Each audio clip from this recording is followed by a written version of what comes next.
ஞானச்சாரலை விரும்பி கேட்டு சிறந்த கருத்துக்களை பதிவிடும் நண்பர்கள், பார்வையாளர்கள் அனைவருக்கும் எங்களின் சேனலின் சார்பாக மனமார்ந்த நன்றிகள். இது உங்களுக்கு பிடித்திருக்கும் பட்சத்தில் இதை பலருக்கும் ஷேர் அண்ட் சப்ஸ்கிரைப் செய்தால் இந்த கருத்துக்கள் பலருக்கும் சென்றடைய உதவியாக இருக்கும். நன்றி. வேளம் இளைஞனாகிய எல்லாம் அல்ல ஸ்ரீ கனகாசலமூர்த்தி பெருமானுடைய திருவருளினால் வெளிவந்து கொண்டிருக்கும் இந்த ஞானச்சாரலில் இகபர நன்மைகளை தருகிற பல விஷயங்களில் சிலவற்றை மட்டும் நாம் பார்த்து வருகிறோம். அந்த அடிப்படையில் இந்த உலக வாழ்விற்கு கணக்கில்லாத விஷயங்கள் தேவைப்படுகிறது. நம்முடைய தலைப்பு ஞான உரை என்பது நாம் எடுத்துக்கொண்ட தலைப்பு. இதில் பெரும்பாலும் ஞானம் தொடர்பான செய்திகளை கூறுவது என்பதே நம்முடைய நோக்கம். இந்த ஞானமும் உலகிலும் தென்துருவம் வடதுருவம் போன்ற நிலையில் இருக்கும். இந்த உலக விவகாரங்களை எல்லாம் விட்டுவிட்டு வேறு ஒரு பாதையில் செல்வது இந்த ஞான பயணம். அதற்கு உதவுவது ஞான உரை. வாழ்கின்ற உலகத்தில் வருகிற இடர்பாடுகளை மனித முயற்சியால் முன்னோர்கள் கூறிய சாஸ்திர சம்பிரதாய வழிமுறைகளால், ஜோதிட சாஸ்திரத்தால், அனுபவத்தால் அவற்றை சரி செய்து கொண்டு இந்த பயணத்தை, வாழ்க்கை பயணத்தினுடைய இடர்பாடுகளை நீக்குவது, களைவது என்பது இந்த உலகியல் தொடர்பான நெறிமுறைகள். மனிதர்களால் பெரிதும் வேண்டப்படுவது இந்த உலகியல் தொடர்பான துன்பங்களை குறைப்பதற்கான வழிமுறைகள். அதனால்தான் ஜோதிடக்கலை பல ஆயிரம் ஆண்டுகளாக இருக்கிறது. ஜோதிடம் தவிர கணக்கில்லாத பல கலைகள் அனைத்தும் எதிர்காலத்தை அறிந்து கொள்ளவும், எந்த செயல் எப்போது விரைவாக, தாமதமாகிற செயல்கள் எப்போது நடந்துவிடும் என்று அறிவதற்காகவும், திருமணம் எப்போது நடைபெறும், குழந்தை எப்போது பிறக்கும், நோய் எப்போது தீரும், கடன் எப்போது தீரும், வேலை எப்பொழுது கிடைக்கும், வண்டி வாகனங்கள் எப்போது வாங்குவோம், சொந்த வீடு கட்டும் யோகம் இருக்கிறதா, வெளிநாடு செல்லும் அமைப்பு இருக்கிறதா, உயர் கல்வி படிக்கும் அமைப்பு இருக்கிறதா, தொழில் தொடங்கலாமா என்பவை ஒரு நிலையில் உள்ளவர்களுடைய கேள்விகள். அதற்கு அடுத்த நிலையில் உள்ளவர்கள் ஏதாவது ஒரு வேலை, எப்போதோ எப்படியாவது ஒரு வேலை, ஒரு குறைந்த சம்பளத்திலாவது ஒரு வேலை கிடைத்து விடுமா, குடும்பத்தினுடைய கஷ்டங்களை குறைத்து விட முடியுமா என்பது நிறைய மனிதருடைய கோரிக்கை. ஏனென்றால் அவர்கள் படித்த படிப்பிற்கு ஏற்ப வேலை கிடைத்திருக்காது, குடும்பத்தினுடைய பொருளாதார சூழ்நிலைகளும் சிறப்பாக இருக்காது. அதனால் ஏதாவது ஒரு வேலைக்குள் சென்று சேர்ந்து விட வேண்டும் என்ற மனநிலையில் இருப்பவர்கள் அதிகமாக இருக்கிறார்கள். ஆண்களும் பெண்களுக்கும் கூட அந்த நிலை, கட்டாய நிலை வருகிறது. கஷ்டப்பட்டு படிக்க வைத்திருப்பார்கள். அந்த பெண்களுக்கு வேலை கிடைத்தால் அந்த வருமானத்தை வைத்து, அதில் வருகிற பணத்தை வைத்துத்தான் இந்த பெண்ணினுடைய திருமணத்தை நடத்த வேண்டும் என்ற நிலையில் உள்ள பெற்றோர்களும் அதிகமாக இருக்கிறார்கள். அது தவிர இப்படித்தான் மனிதர்களுக்கு ஒன்று வந்தால் அடுத்தது, அது வந்தால் அடுத்தது, இப்படி இந்த ஆசை போய்க்கொண்டே இருக்கும். ஆனாலும் இதற்காகவும் பல கலைகள் நம் நாட்டில் அன்றும் இன்றும் இருந்தே வருகிறது. அது இறைவன் நோயை கொடுத்து நோய்க்கு மருந்து, ஒரு புண் என்று ஒன்று வந்துவிட்டால் அந்த காயத்துக்கு மருந்தும் இறைவனே வைத்திருக்கிறார். இந்த காயம் வருவது விதிவசத்தால் வருகிறது. வந்த அந்த காயங்களை அப்படியே விட்டுவிடவில்லை இறைவன். அதற்கு ஒத்தடம் கொடுப்பது போலவும், அதற்கு வேகத்தை தணிக்கும் மருந்திடுவது போலவும் பல கலைகளை இந்த மண்ணுலகில் இறைவன் அருளி இருக்கிறார்.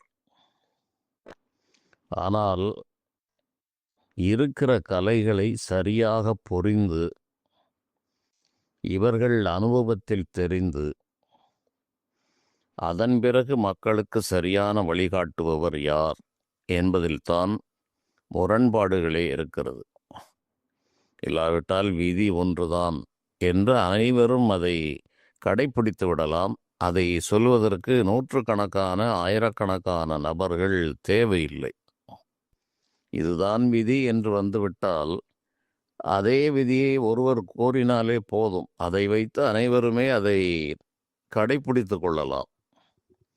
ஆனால் இந்த இறைவனுடைய நிர்வாகத்தில் எப்படி இருக்கிறது என்றால், ஒன்றுக்கு ஒன்று ஒரு வலைப்பின்னல் போல் இறைவன் இந்த வாழ்க்கையை வைத்திருக்கிறார். ஒரு செயலுக்கு பல காரணங்கள் இருக்கிறது. அப்படி இருக்கிற நிலையில் ஒரு விஷயத்தை மட்டும் சரி செய்து விடலாம், மற்ற அனைத்தும் சரியாகிவிடும் என்று எண்ணுவதற்கு இடமில்லை.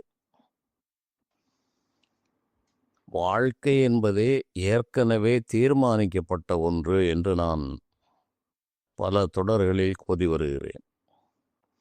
முடித்து வைக்கப்பட்ட ஒரு திரைப்பட சுருள் போன்ற நிலைதான் வாழ்க்கை.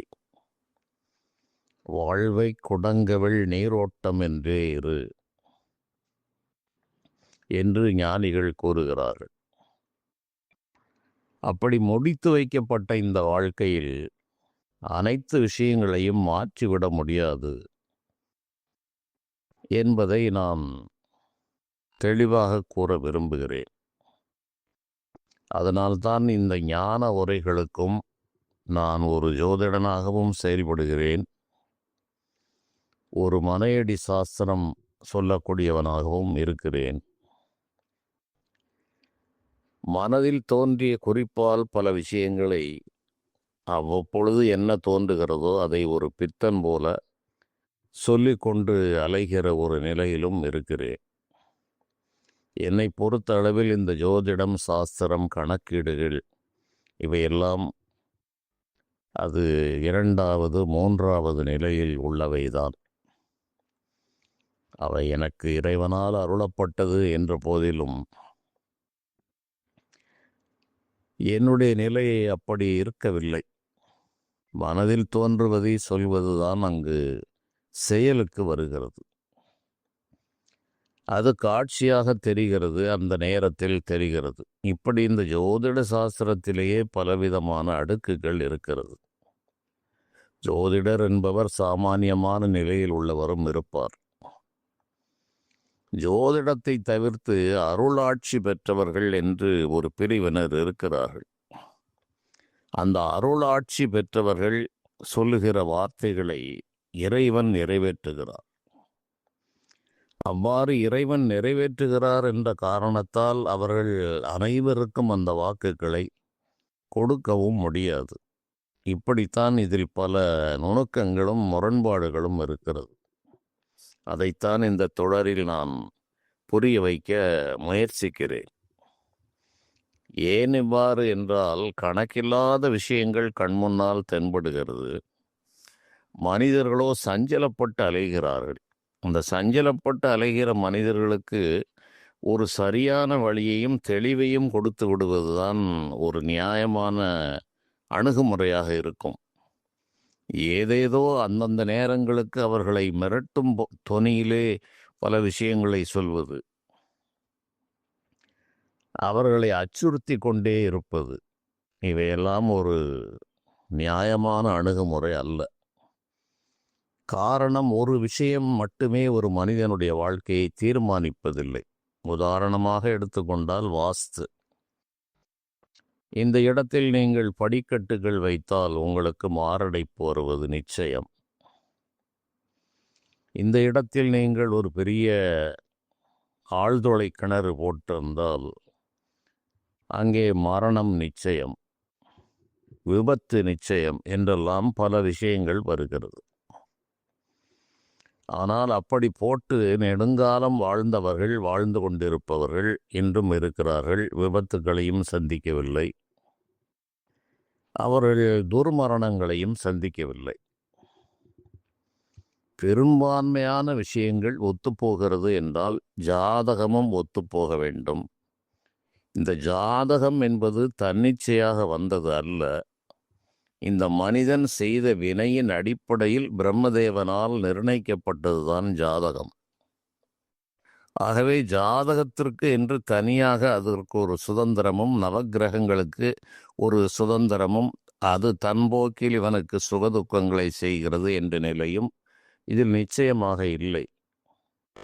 இவை இவன் செய்த வினைகளின் அடிப்படையில் இவனுடைய பிறப்பு முதல் இறப்பு வரை பிரம்மதேவன் இவ்வாறுதான் நிகழ வேண்டும் என்று திட்டமிட்டு இந்த ஜீவனை மண்ணுலகிற்கு அனுப்புகிறார். இதற்கு காவலாளிகளாக பஞ்ச ருத்திரர்கள் இருக்கிறார்கள். அது தவிர அட்டதிக்கு பாலகர்கள் இருக்கிறார்கள், பஞ்சபூதங்கள் இருக்கிறது, இப்படி கணக்கில்லாத 9 கோள்கள் இருக்கிறது. இப்படி பல கட்டுப்பாடுகளுக்கிடையே வாழ்கிற ஒரு மனிதன் அடிப்படை என்ன என்றால் இவனுடைய செயல்களால் பிரம்மதேவனால் முடிக்கப்பட்டுவிட்ட அந்த விஷயங்கள்தான் இவனை வழிநடத்துகிறது.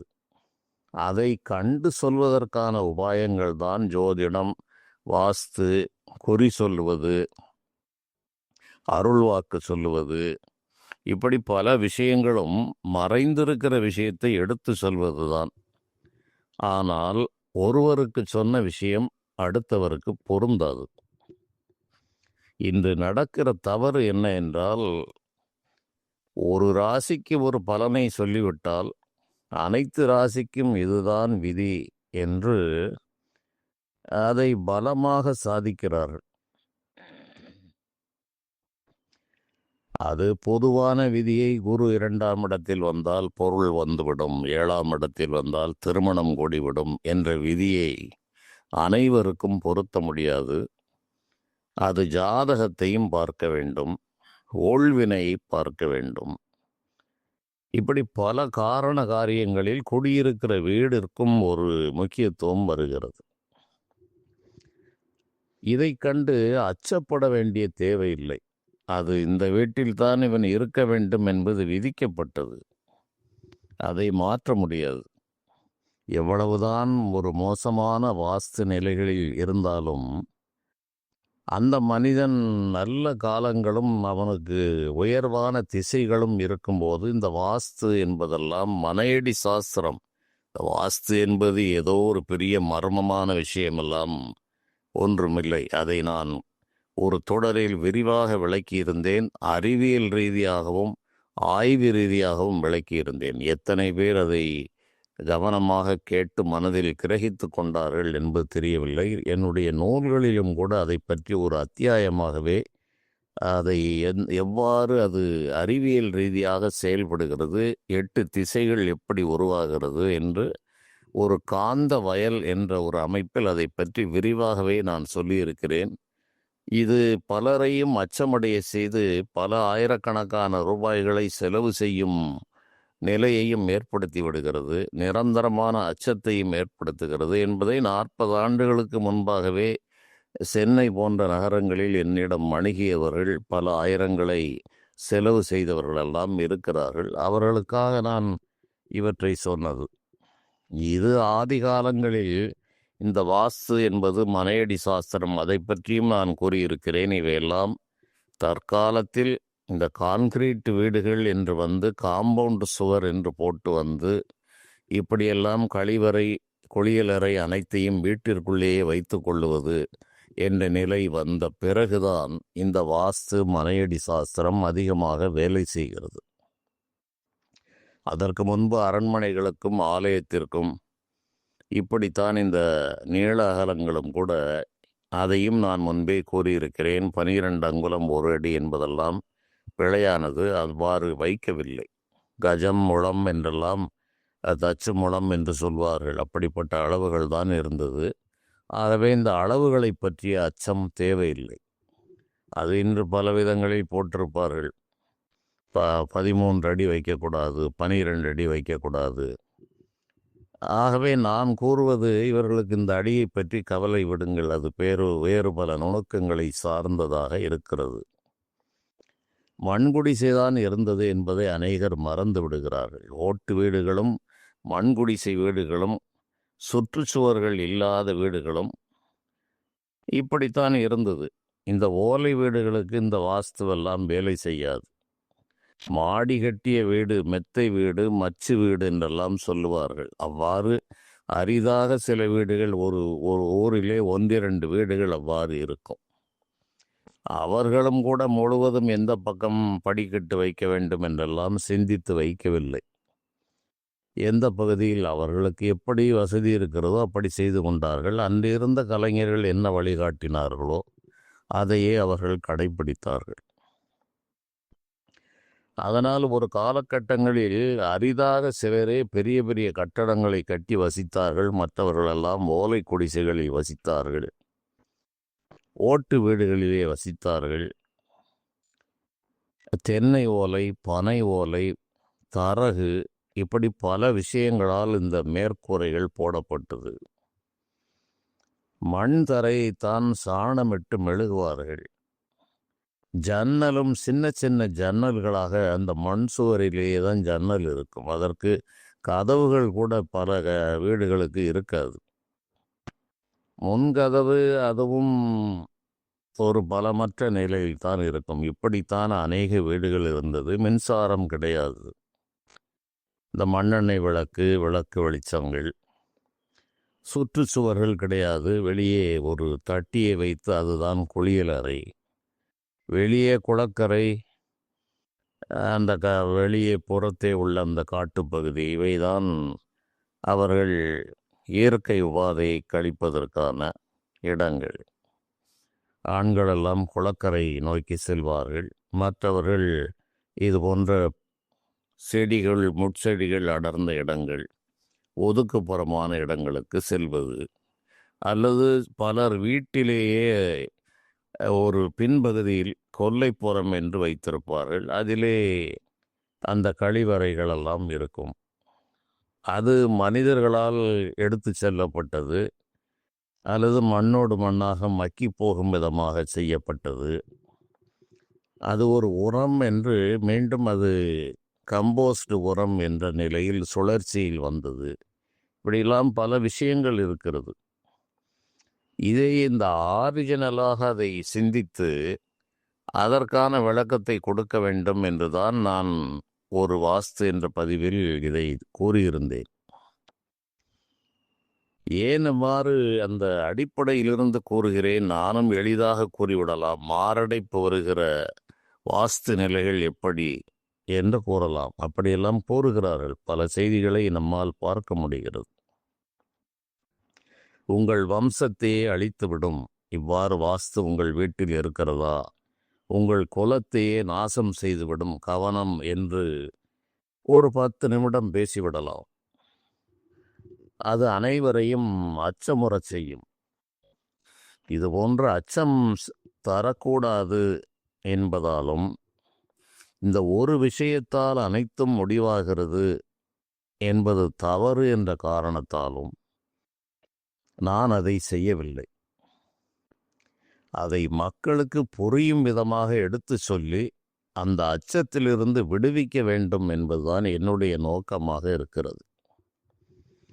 ஆனால் இன்று இருக்கிற காலகட்டம் அச்சத்தை தருகிறவர்களுக்கு அவர்களுடைய சொல்லுக்கு இருக்கிற மதிப்பு அச்சத்தை நீக்குபவர்களுக்கு இல்லை. இதையும் நான் முன்பே கூறியிருக்கிறேன். இது என்னுடைய நெடுங்கால அனுபவம்.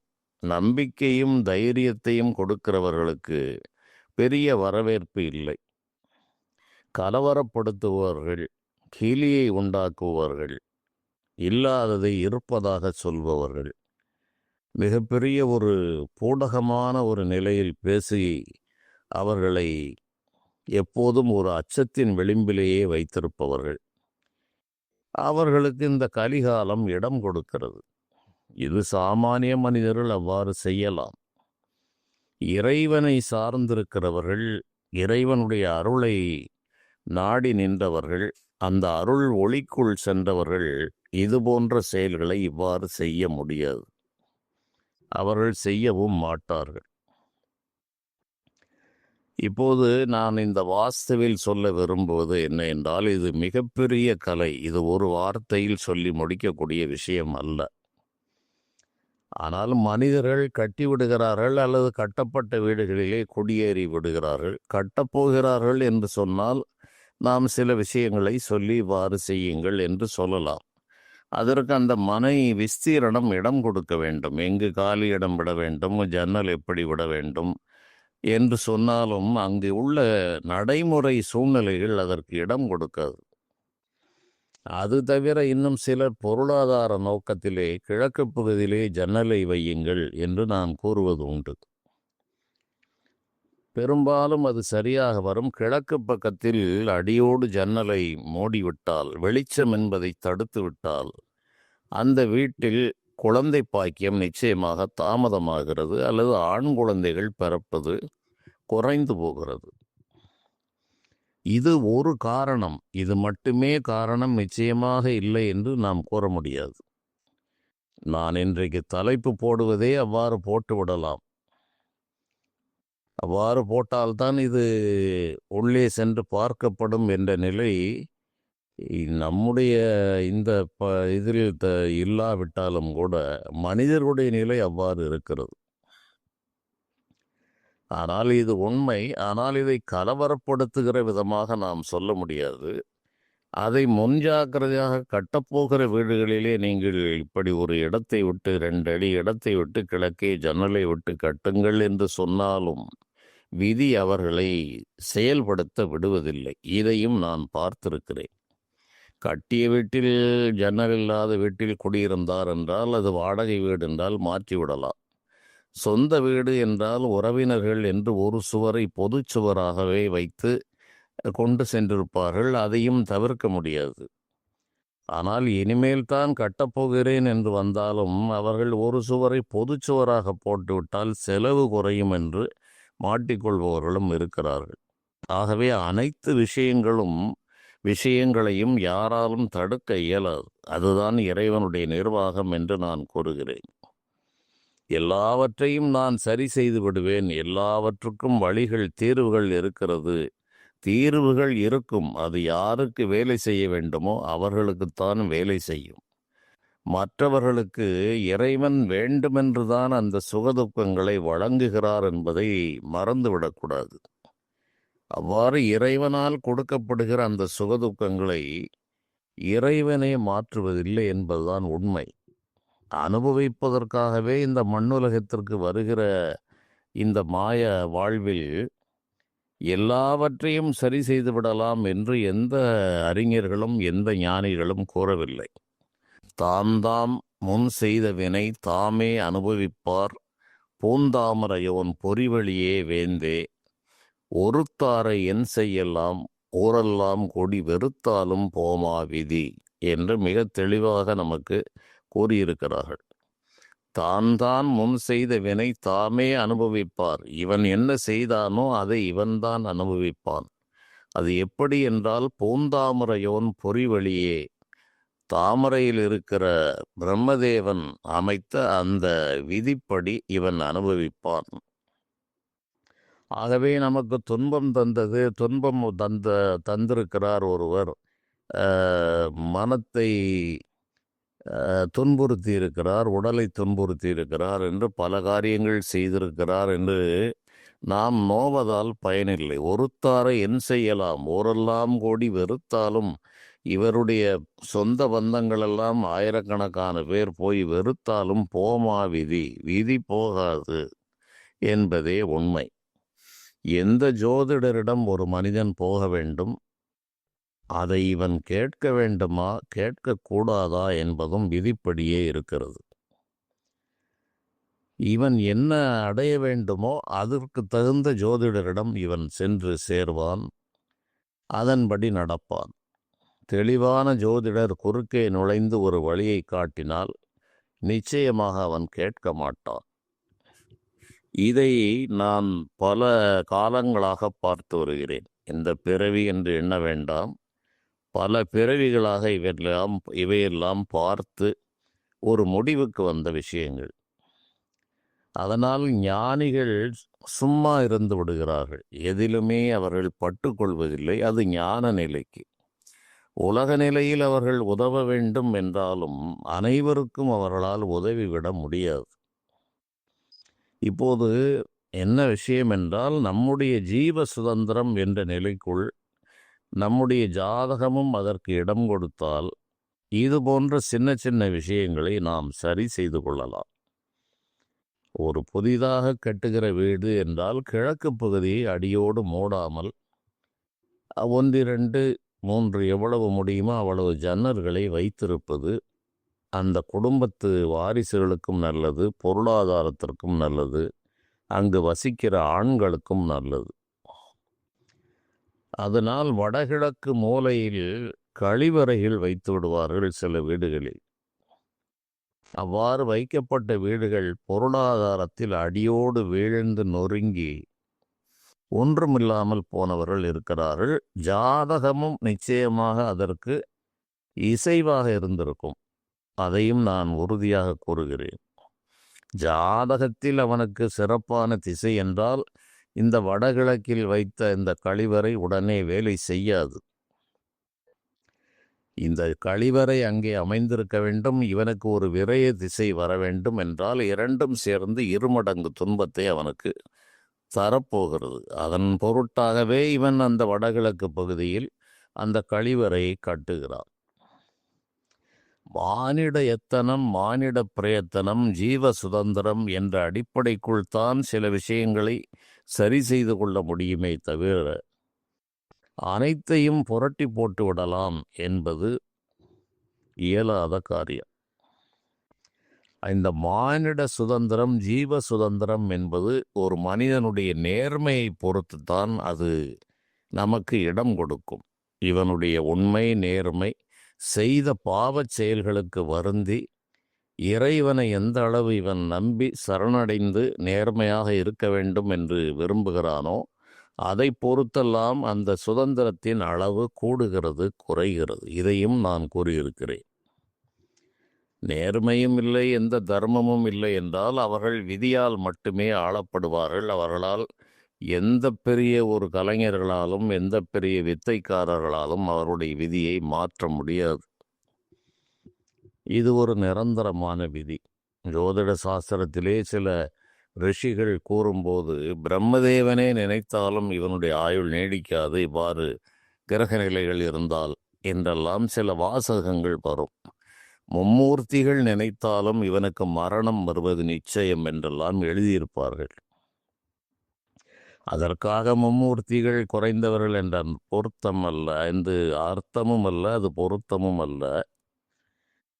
அந்த அளவு இது வேலை செய்யும் என்பதை வலியுறுத்துவதற்காக அவர்கள் அவ்வாறு ஒரு உயர்ந்த நிலையில் உள்ளவர்கள் நினைத்தாலும் கூட இது சரி செய்ய முடியாது என்று கூறியிருப்பார்கள்.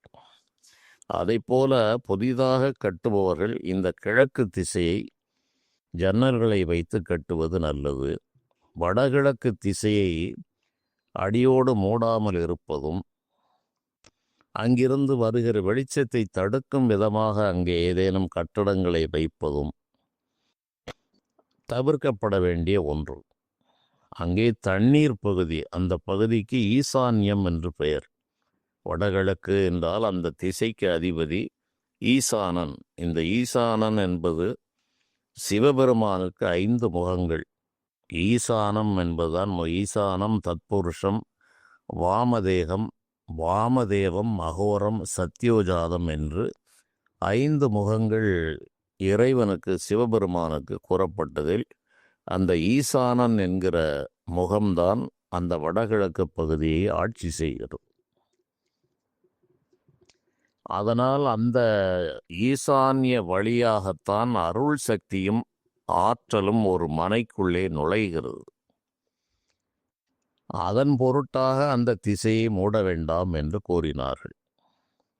அங்கே புனிதமான இடம், ஒரு அருள் நிறைந்த இடம் என்ற காரணத்தால் கழிவறை போன்றவற்றை அங்கே வைக்க வேண்டாம் என்று கூறினார்கள். அவ்வாறு வைக்கும்போது வருகின்ற அந்த கதிர்வீச்சுக்கள் அங்கே மாசுபடுகிறது என்பது அதனுடைய பொருள்.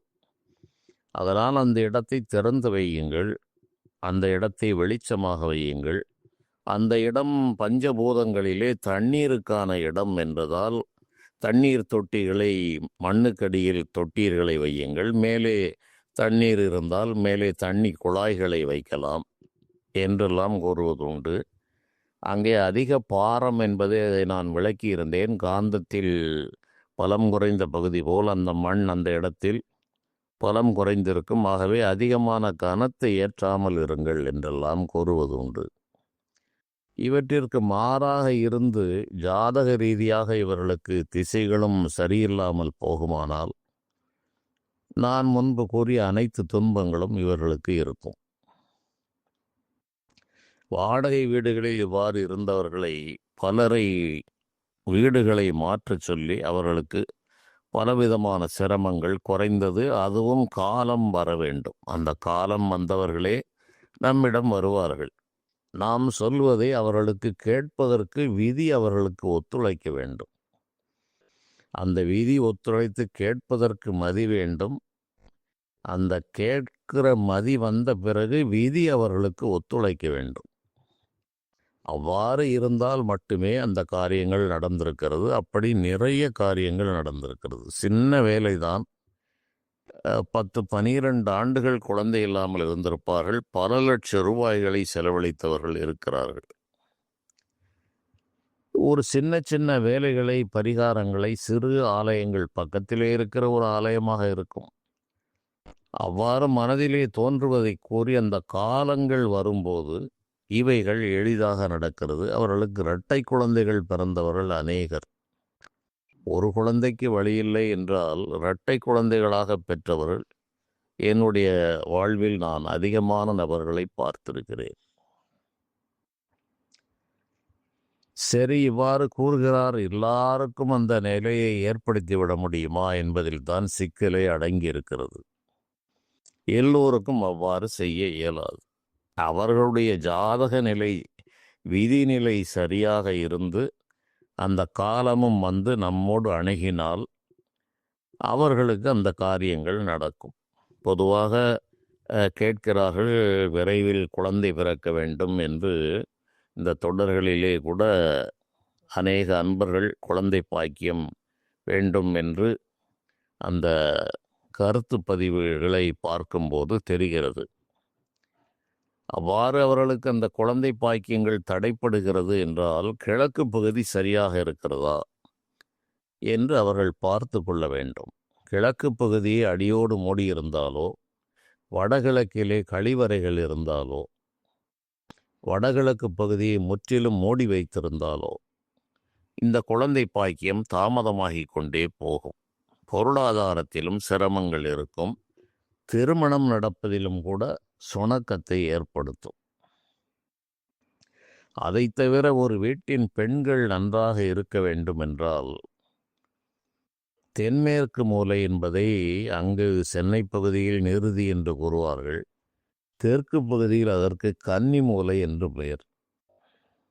ஒரு கன்னி பெண்ணை எந்த அளவு பாதுகாப்பாக, கவனமாக பார்த்து கொள்ள வேண்டுமோ, கவனித்து கொள்ள வேண்டுமோ, அதைப்போல் அந்த மூலை பகுதி, தென்மேற்கு பகுதியை மிக நுணுக்கமாக கவனிக்க வேண்டும் என்பதனால் அந்த கன்னி மூலை என்று கூறப்பட்டிருக்கிறது. சப்த கன்னியர்கள் என்ற நிலையிலும் பொருந்தும். ஏனென்றால் அந்த வீட்டில் வசிக்கிற பெண்களின் நிலையை தீர்மானிப்பது அந்த கன்னி மூலை என்ற நிருதி. அந்த வீட்டில் வசிக்கிற ஆண்களை தீர்மானிப்பது வடகிழக்கு என்ற ஈசான்யம். இரண்டும் சமசப்தமமாக நேர்கோட்டிலே சந்திக்கும். அதனால் இது ஆண் என்றும் அது பெண் என்றும் சொல்லப்பட்டது. அந்த பெண் சம்பந்தப்பட்ட அந்த நிருதி கன்னிமூலை பாதிக்கப்படுமானால் அந்த வீட்டில் பெண்கள் நோய்வாய்ப்பட்டு கொண்டே இருப்பார்கள். அதிலே ஆழமான தொட்டிகளை வைத்திருப்பார்கள், அல்லது அங்கே கழிவறையை கட்டியிருப்பார்கள், அல்லது அந்த இடத்தில் அந்த கழிவுநீர் தொட்டிகள், கழிவுநீர் போக்குகள் இருக்கும். இப்படி இருந்தால் அந்த வீட்டில் பெண்கள் சிரமத்தை அனுபவிக்கிறார்கள். நோய் நொடிகள் வந்து கொண்டே இருக்கும். அங்கே கழிவறைகள் இருப்பது முற்றிலும் தவறு. அக்கினி மூலையில் இருக்கக்கூடாது. சில வீடுகளில் வேறு வழி இல்லாமல் சொன்னாலும் அக்கினி மூலையில் வைப்பவர்கள் வைத்து கொண்டுதான் இருக்கிறார்கள். அதற்கான சிரமங்கள் அவர்களுக்கு தீரும் காலம் வரவில்லை. ஆகவே சொன்னாலும் கேட்க மாட்டார்கள். அதனால் இந்த இரண்டு மூலைகளையும் நன்றாக கவனித்து கொள்ள வேண்டும். வாயு மூலையிலும் பல நுணுக்கங்கள் இருக்கிறது.